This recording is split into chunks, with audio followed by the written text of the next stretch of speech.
नमस्कार, मैं राजेंद्र सिंह गुजर अपने YouTube चैनल में आप सभी दर्शकों का हार्दिक स्वागत करता हूं। जी हां, आज हम अपने विशेष इस एपिसोड में वीडियो में बात करेंगे गुजर नेता और रिटायर्ड फौजी अफसर कर्नल किरोड़ी सिंह बैंसला की।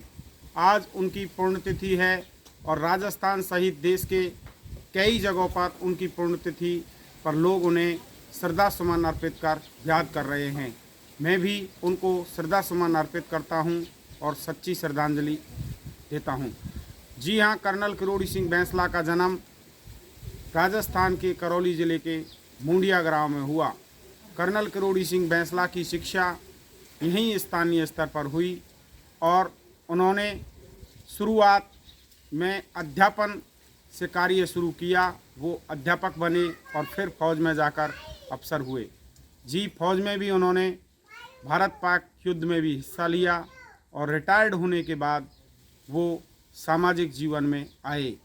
2006 में उनको राजस्थान गुर्जर आरक्षण संघर्ष समिति का संयोजक बनाया गया और इस दौरान उन्होंने पिछड़े समाजों के लिए और गुर्जर समाज के लिए विशेष तौर से आंदोलन किए और उनको आरक्षण का हक दिलाने के लिए प्रयास किया। जी हाँ, उनका प्रयास सफल भी रहा और राजस्थान में गुर्जर सहित पिछड़ी हुई 5 जातियों को आरक्षण का लाभ मिला।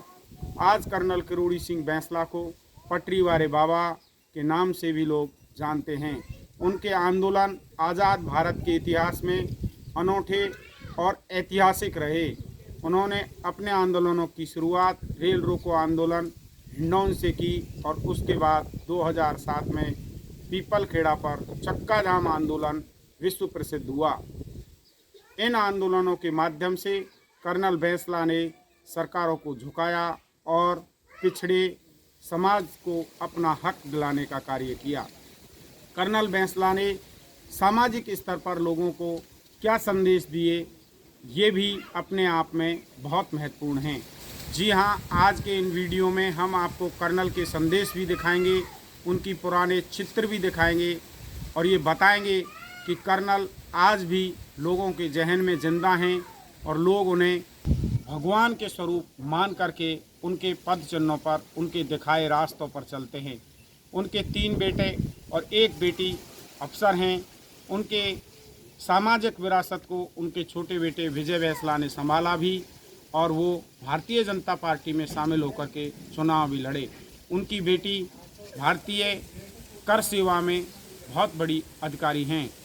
कर्नल बैंसला को आज लोग याद कर रहे हैं। उन्होंने शिक्षित माँ, कर्ज मुक्त समाज, अच्छे स्वास्थ्य का नारा दिया, जिन्हें लोग आज भी याद करके उनके बताए रास्तों पर चल रहे हैं। उनका सपना था कि पिछड़े हुए लोग और गुर्जर समाज की बेटी राजस्थान में एक ज़िले की कलेक्टर बने। वो सपना भी उनका लगभग पूरा हो गया है। जी हाँ, मैं पुनः उनको श्रद्धांजलि अर्पित करते हुए उनकी यादें ताज़ा करते हैं और वीडियो को देखते हैं। और मैं ईश्वर से प्रार्थना करता हूँ कि आप आगे बढ़ें, तरक्की करें। और एक बात और कहूँगा, कहीं जहाँ पर भी रिस्क लेने का काम आए, रिस्क लेने से कभी पीछे मत हटना। कैलकुलेटेड रिस्क में, because nothing can be achieved without risk. Risk तो आपको लेना है। मेरे पास धन नहीं है,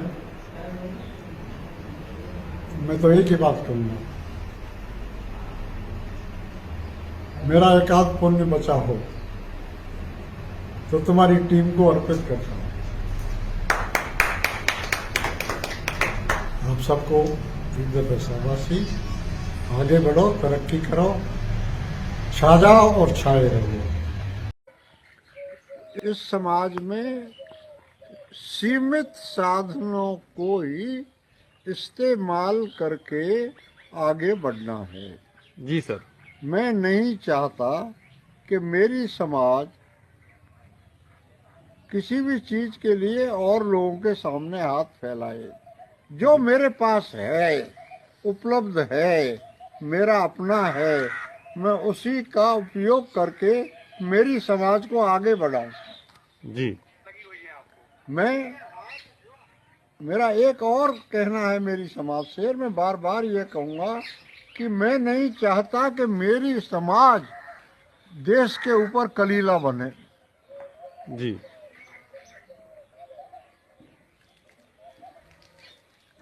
स्वयं अपने पैरों पर खड़ी हो, अपने सीमित साधनों का उपयोग करके आगे बढ़े और पैसे वालों से बराबरी करे, और एक समय जो आए कि मेरी समाज उन सबको पीछे छोड़ जाए।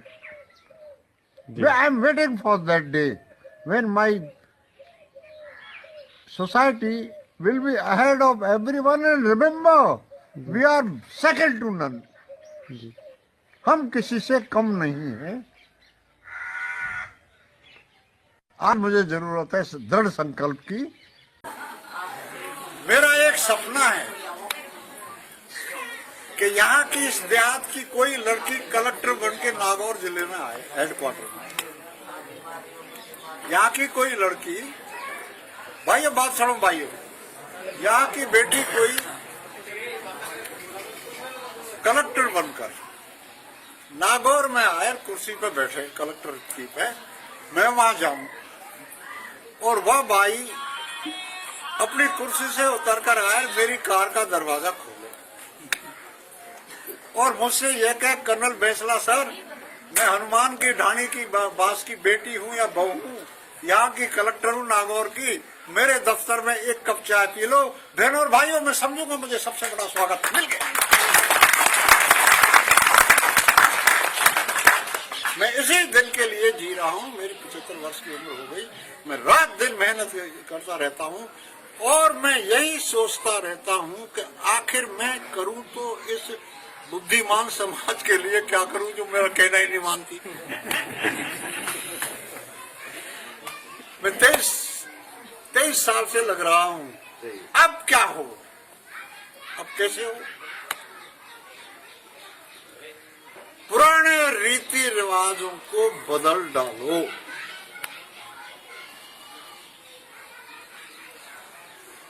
डोडा पोस्ट को छोड़ दो। मैं तो कड़वी बात कह के जाऊँ। सत्यवाद है साहब। मेरे ही दिल में रखिए इस बात। और शादी ब्याह में फालतू खर्चा मत करो। उस खून पसीने की कमाई से अपनी संतान को पढ़ाओ। मैं आपको एक बात बताना चाहता हूँ।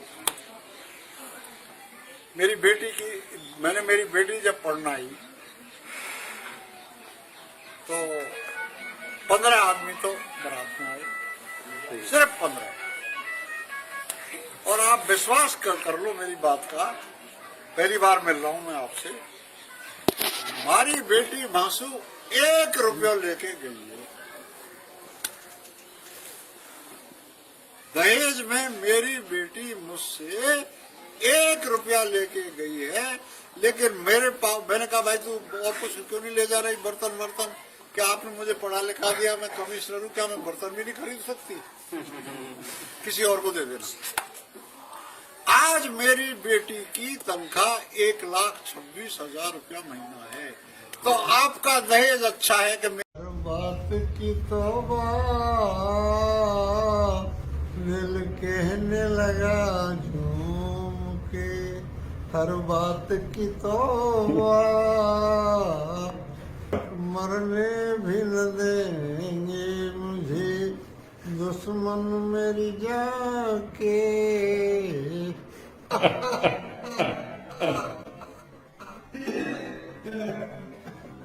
लास्ट में